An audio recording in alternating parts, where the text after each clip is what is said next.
What is tax planning and how can you create one? What's up everyone? It's Sherman the CPA, and today you are going to learn exactly what tax planning is and where to start to create your own. Tax planning can help you reduce your tax bill by hundreds, thousands, tens of thousands, and even hundreds of thousands of dollars, depending on your unique set of circumstances. I have seen people use tax planning to reduce their tax liabilities by 10%, 50%, and even 100%, which basically means they reduce their tax bill to zero by simply creating a plan to accomplish this. So today you are going to learn how tax plans make all of this possible and some specific areas you can focus on to reduce your own tax bill. So if that sounds good to you, go ahead and click the like button below as we get started here.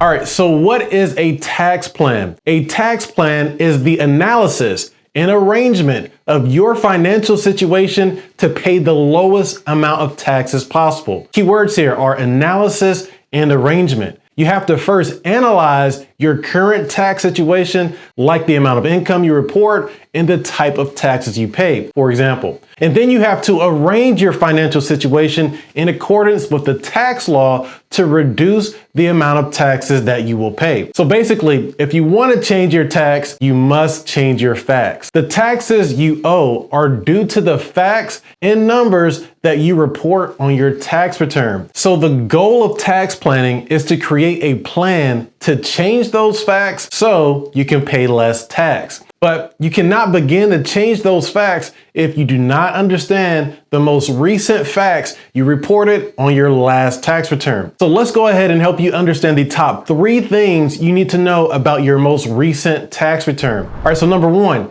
the amount of income you reported. You can find this information on line 40 of your 1040 on your tax return. Your income is the best starting point for your tax plan because it determines the amount of taxes that you will pay. So if you show lower income on your tax return, you will pay less taxes. And there are several legal ways to reduce your taxable income, such as using tax deductions, tax credits, tax deferrals, and other types of strategies. Now, typically, these strategies work best when you are dealing with business and investment income, which the tax law tends to favor overall. For example, when you own property, you can take advantage of depreciation to create tax losses on your tax return. All right, number 2, the types of taxes you paid. And there are 3 main types of taxes that you need to be aware of here in general. Number 1, federal income taxes, which you pay to the IRS. Number 2, state income taxes, which you normally pay to your state's Department of Revenue. And number 3, self-employment tax,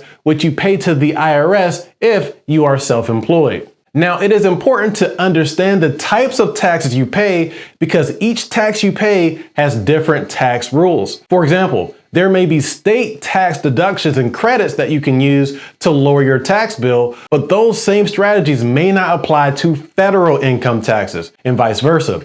Likewise, there are tax strategies that may reduce your self-employment tax, but have zero impact on your federal and state income taxes. So take note of the types of taxes you pay and find every way to reduce those types of taxes. Number 3, the amount of taxes you paid. Now, this is simple but extremely important. You will need to identify how much you're paying in taxes now and use that as a benchmark to beat in your tax planning. Then, as you start looking at various tax strategies to reduce the amount of taxes you're paying now, you can identify how much money you're actually saving by implementing those strategies. This will also help you identify which tax strategies are even worth pursuing and which ones are not, because you certainly don't want to spend $1 chasing 15 cents. If the tax strategy costs you more money, more time, and more energy than what you're receiving in return from implementing that strategy, then it may not be worth the pursuit. So that's step 1. Analyze your tax return,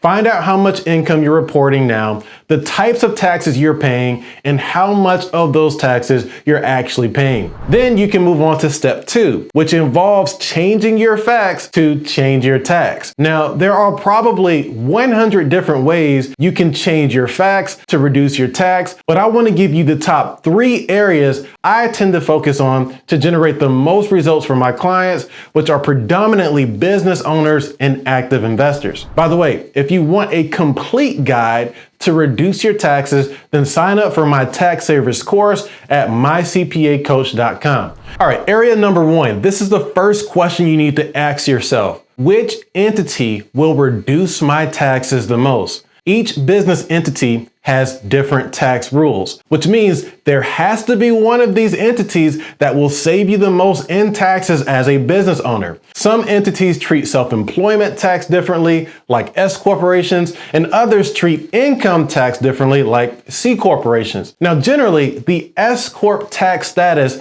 is most favored for business owners who are earning over $50,000 per year in business income. And this is because S corps do not have to pay the 15.3% self-employment tax. However, depending on your circumstances, being taxed as a C corporation or LLC may still be more beneficial. For example, if you reinvest a significant amount of profits back into your business each year, a C corporation may be more favorable. Or if you are in the early stages of your business and you're not earning a whole lot of business income, then you may find it easier to just operate as a sole proprietor, general partnership, or LLC. There are no cookie cutter ways to apply these strategies, so you really have to understand your tax facts to create specific plans to arrange them to become favorable for you. All right, question number 2 you need to ask yourself. Which business tax deductions am I not taking? Tax deductions are your best friend because they lower the amount of income you report. Therefore, the more tax deductions you take, the less taxes you pay. And for business owners, tax deductions are the single most powerful tool you can use to reduce your tax liability. The tax law allows entrepreneurs to deduct a lot of things that most people just can't, like business vehicles, home offices,